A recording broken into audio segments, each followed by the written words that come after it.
Hello dear student, बहुत बहुत स्वागत अपनी YouTube channel commerce with Sanjeev sir में। और आज हम लोग फाइनल अकाउंट का बहुत ही मोस्ट इंपोर्टेंट क्वेश्चन पढ़ेंगे, जिस क्वेश्चन पर आधारित आपके एग्जाम में क्वेश्चन जरूर मिलेगा। आज लिख करके रख लो, ये जो क्वेश्चन है बहुत अच्छा क्वेश्चन है, इंपॉर्टेंट क्वेश्चन है। और इसके लिए आज मैं इसको अंग्रेजी में समझाऊंगा और पूरा समझ में आएगा, 100% आएगा। ओके, और इसका प्रोफार्मा खिंचा हुआ है भाई, ट्रेडिंग एंड पी&एल अकाउंट इसमें बनाएंगे, बैलेंस शीट बराबर बना देंगे। यहां पर लिखा जाता है अंग्रेजी में पार्टिकुलर्स। ओके, पार्टिकुलर्स माने क्या होता है? विवरण होता है। यहां लिखेंगे अमाउंट, ठीक है। यहां पर भी पार्टिकुलर्स, ओके, हिंदी में से विवरण कहते हैं। यहां पर लिखेंगे अमाउंट, इसमें लिखेंगे लायबिलिटीज, LIAVILITIES, यहां लिखेंगे अमाउंट। ओके, हिंदी में से दायित्व तो कहते हैं। और यहां पर लिखेंगे असेट्स और यहां पर अमाउंट। ओके, बहुत इंपॉर्टेंट ये क्वेश्चन है।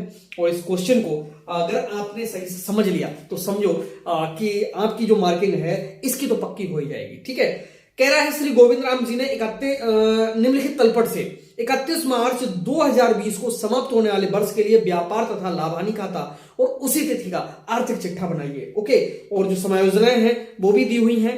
ओके, और समायोजनाएं भी बहुत अच्छी हैं। ठीक, 5 समायोजनाएं हैं और लगभग में पेपर में 5 या 6 ही समायोजन आती हैं। कह रहा है रहतिया है 1/4 के लिए, यानी 1 अप्रैल के लिए 15,000 का। तो यहां पर सीधे डालेंगे हम लोग ओपनिंग स्टॉक, यानी प्रारंभिक रहतिया को कहते हैं ओपनिंग स्टॉक, जो है कितने हजार का?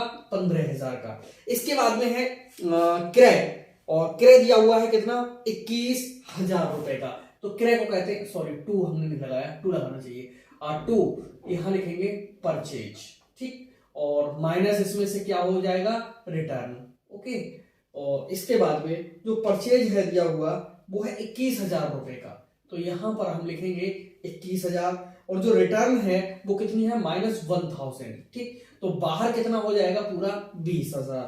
ठीक है, चलिए आगे कह रहा है विक्रय वापसी दी हुई है, तो भाई ये माइनस सेल्स रिटर्न यहां से होगी। सेल्स रिटर्न यहां पर पहले से ही लिख दीजिएगा, जो कितने रुपए है? 500 रुपए है, तो 500 यहां पर डाल देंगे। देनदार कितने के हैं? 30,000 के हैं, और देनदारों पर 5% की दर से जो संचिति होनी है, तो यहां पर लिखेंगे डेटर्स। यहां डेटर्स लिख दीजिए, और देनदार हैं 30,000 के, यानी 30,000 रुपए के हैं। उनको यहां पर माइनस, इन पे रिजर्व कटनी है कितने परसेंट? 5%। ठीक है, चलिए आगे है बैंक में जमा। भाई बैंक में जमा क्या है? हमारी संपत्ति है, तो असेट्स है। इसके लिए हम यहां पर ले आएंगे कैश एट बैंक। बैंक में जमा कितना है? बैंक में जमा 6,000 रुपए हैं, वो हम यहां पर डाल देंगे। ठीक है, रोकड़ा हाथ में। अब देखो, अब कैश इन हैंड है, कैश इन हैंड कितना है? 2,000 है, यहां पर डाल दीजिएगा। ओके, और इसके बाद में कह रहा है मजदूरी, और इस पर एक समायोजन भी है। तो भाई मजदूरी को कहते हैं टू वेजेस। ओके, और कितनी है वेजेस? 800 रुपए है यहां पर, और यहां पर एक इस पे समायोजन होगी। ठीक है, आहरण कितना होता है? 1,500। ये कैपिटल में से घटाया जाता है, यहां पर लिखेंगे कैपिटल। ओके, प्लस करेंगे नेट प्रॉफिट, माइनस करेंगे ड्रॉइंग, और ड्रॉइंग कितनी है? 1,500 है। ठीक है, इसके बाद में है वेतन, कितना है? 18,000 है, यानी जो यहां से नीचे बनाएंगे पी&एल अकाउंट बनाएंगे टू सैलरी। ठीक, और जो सैलरी है वो कितनी है? 18,000 है। ठीक है, 18,000 यहां पर लाइन खींच देंगे। बीमा किस्त है, और देखो बहुत अच्छा है, बीमा की किस्त देंगे तो हमारा खर्च होगा, यहीं पर आएगा टू इंश्योरेंस। ओके, और देखिए जो इंश्योरेंस है, बीमा, ठीक है, और सॉरी मजदूरी के थे, ठीक, वेतन पे समायोजन नहीं थी, सैलरी को बाहर ही कर देंगे यहां पर। ठीक, 18,000 इस तरह से कर दीजिएगा सैलरी को। ठीक है, और इसके बाद में है बीमा की किस्त 900, इंश्योरेंस डाल देंगे, किसकी कितनी है 900 है, ठीक है। इसके बाद में है किराया व कर, ठीक है, और डाल देंगे यहां पर टू रेंट एंड टैक्स करके, तो अमाउंट है वो कितनी है 1400 है, 1400, इसमें से माइनस प्रीपेड होना है, इस पे एक समायोजन है, ठीक है। चलिए वो अभी देख लेते हैं। भवन हमारी क्या है, संपत्ति है, असेट्स है, तो भवन को कहते हैं BUILDING, बिल्डिंग, और जो बिल्डिंग है उसकी जो वैल्यू दी है 24,000 है, यहां पर डाल देंगे कितना 24,000, ठीक है।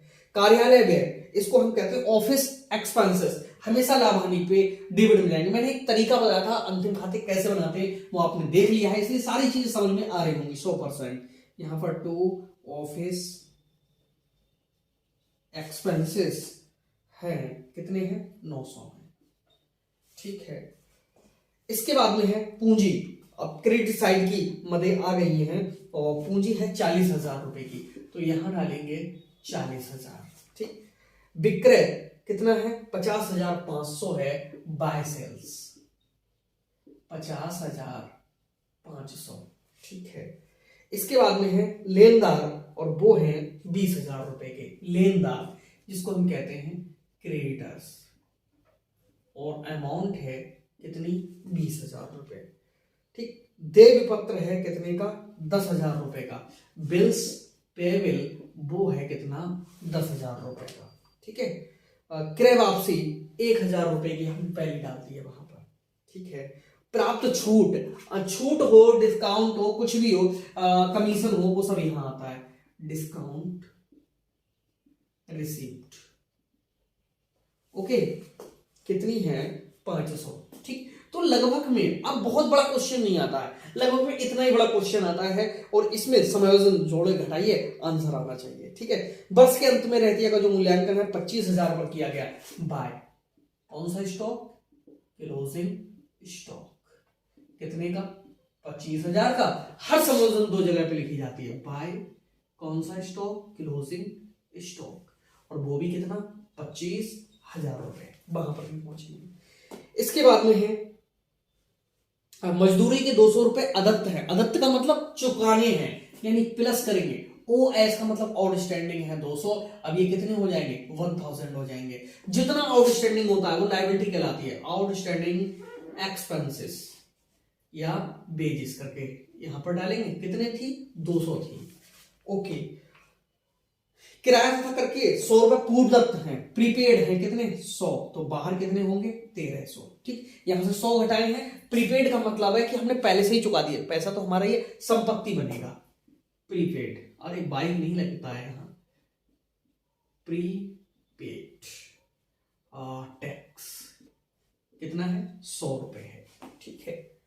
आगे क्या कह रहा है, देनदारों पर 5% की दर से अशोध ऋण संचय बनाना है, यानी 3 पंजे कितने होते हैं भैया 1500 होते हैं, घटाओ 28,500, बाहर करो 1500, वहां से घट रहे हैं तो यहां आते हैं, टू वेड डेब्ट्स रिजर्व, कितनी है, जितने वहां से घटेंगे वो लाभ हानि खाते में, जो संपत्ति हमारी घट रही क्या हो रहा है, हानि खर्चा ही तो हो रहा है, तो फिर वो यहीं पर आएगा, हमेशा यहीं आएगा, ओके। और भवन पर 2.5% ह्रास लगाना, हमने बिल्डिंग को बाहर डाल दिया, सॉरी अंदर लिखेंगे, यहां पर 24,000 माइनस डेप्रिसिएशन 2.5% है, कैसे करके लगेगा, चलिए यहीं पर काटते हैं, देखो लिखो 24,000, नहीं थोड़ा जगह चाहिए, ठीक है, डेप्रिसिएशन है 2.5%, यहां पर लिख लेते हैं 24,000 का 2.5%, ठीक। पॉइंट हटाएंगे, जीरो लगा देंगे, 3 जीरो से 3 खत्म, 25 चौका 100, हां से लगा 10, 25 दूनी 50 और 10 60, 600 घटाइए, यानी 600 यहां से घटाएंगे तो यहां रह जाएगा 23,400, ठीक। ये 600 यहां पर डाल दीजिए, कहीं डाल दीजिए, टू डेप्रिसिएशन ऑन बिल्डिंग, ठीक, ये हमने डाल दिया। अब हमको क्या करना है, बस जोड़ना घटाना है, आंसर आ जाएगा और करेक्ट आंसर आएगा, क्योंकि सारी जो एंट्रीज है वो लगभग में सही पड़ी हुई हैं। देखो 50,000 में से 500 जाएगा तो यहाँ पर 50-500 में से 500 जाएगा तो 50,000 पूरा, 50 और 25 कितना होता है, ये वाले होते हैं कितने, 75,000। जब ये 75,000 है तो ये भी कितने हुए, 75,000। 75,000 में से ये सब घटाइए, देखो 20 और 15 कितने होते हैं, 35, एक 36 घटाते हैं, ठीक है। 75,000 में से 36,000 को जब घटाएंगे तो एक सेकेंड, 75,000 माइनस 20 और 15, 35, 36,000, 0 0 0, 15 में से 6 गया तो 9, यहाँ 6 में से 3 गया 3, 39,000 टू ग्रॉस प्रॉफिट सीडी मतलब कैरी डाउन, ठीक है।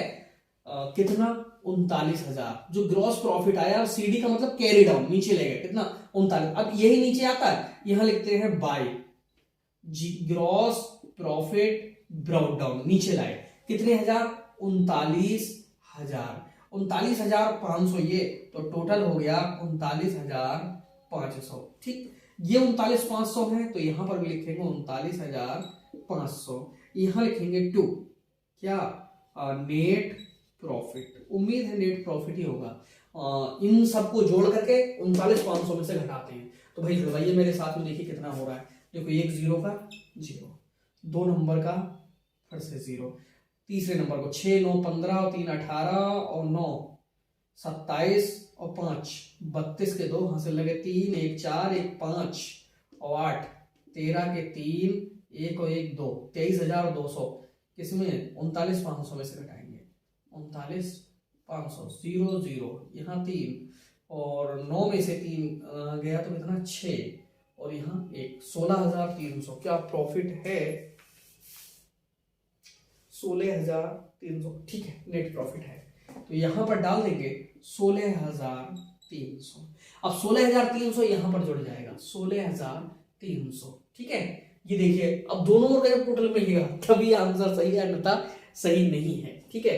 तो इसको जोड़ेंगे, देखो एक 0 हो रहा है, 2 नंबर का 0 हो रहा है, 5 3 8 के 8 हो रहे हैं, 6 1 7 ये कितने होंगे, 7 ही होंगे, 4 और 1 कितना हो रहा है, 5 हो रहा है, 57,800। इधर सबको जोड़ लीजिए कितना हो रहा है, देखते हैं। 0 का 0, 2 नंबर का 0, 2 और 8 10 का 0 हासिल लगा कितना 1, 7 और 1 8 और 1, अरे 8 तो 8 ही रहे, ठीक है। और 1 2 3 और 5 कितने होते हैं 8, 88,000 है क्या टोटल, नहीं है भैया 85,000 है। अरे यार इसको भी जोड़ दिया है, घटना था ये, ठीक है भाई। इसको जोड़ो कितना हो रहा है, 40 और 16 कितना होता है, 56,300 में से 1,500 घटाना है, तो यहाँ बचा ये घटना है, जोड़ दिया, यहाँ पर 0, दूसरा 0, 13 में से 5 गया 8, ठीक है, या 5 में से 1 गया 4, यहाँ 5, कितना हुआ 54,800, ठीक।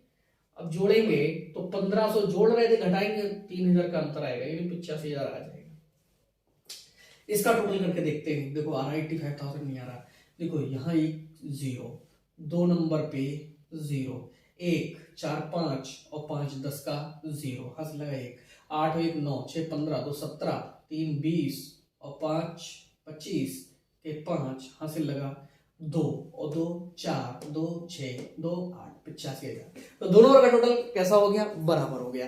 तो इससे डिफिकल्टी लेवल ज्यादा नहीं आता एग्जाम में, बस आप एक साथ इनको सॉल्व करिए। जिस तरह से हमने अमाउंट डाली, इनको धीरे धीरे प्रैक्टिस से होता ही है। देखो परचेज से संबंधित, माल बनाने से संबंधित, कारखाने से संबंधित, फैक्ट्री से संबंधित सब यहां पर आता है। और जितना भी व्यापार संचालन होता है, बिजनेस करने से संबंधित है, वो सब यहां पर आता है। और इधर तो आपको पता ही है असेट्स हैं और इधर लायबिलिटीज है। कोई नई एंट्री आ जाए, अगर वो डेबिट साइड में है तो 99% वो इधर पड़ती है, ओके। और क्रेडिट साइड की कोई एंट्री है 99% वो कहां जाएगी, मोस्टली यहां पर जाने की संभावना ज्यादातर रहती है, ओके। और कभी अगर आंसर मैच ना करे तो भाई यहां देख लिया करो कि दोनों में जो अंतर आ रहा है वो अंतर कितना आ रहा है, उसको डबल करके देखा करो, उसको आधा करके देखा करो, वो वाली अमाउंट है कहीं ना कहीं आपको मिल जाएगी। ठीक है, अंतर करोगे पता चल जाएगा कि 20,000 का अंतर है। समझ लो जैसे अब ये हम क्लोजिंग स्टॉक डालना भूल जाते तो 25,000 का अंतर आता है उधर। ठीक है, अब उसको डबल करके देखेंगे हम तो क्या होगा कि डबल करके देखेंगे तो जैसे यहां पर अभी 3,000 का अंतर आ रहा था, ठीक है, यहाँ 88,000 आ रहा था, तो वो जानबूझ करके मतलब हमने नहीं किया था, भूली बस हुआ था, लेकिन देखते ही पता चल गया था, 1500 जोड़ने की जगह घटाने की जगह हम जोड़ गए तो डबल का अंतर होता है। कोई छूट जाती है तो बराबर का अंतर होता है, डीएमटी की क्रेडिट में पड़ जाती है तो डबल का अंतर होता है। ठीक है, तो इस तरह से ये होता है। तो कैसा लगा ये क्लास जरूर लिखना। मिलता है नेक्स्ट वीडियो में, तब तक के लिए बाय बाय।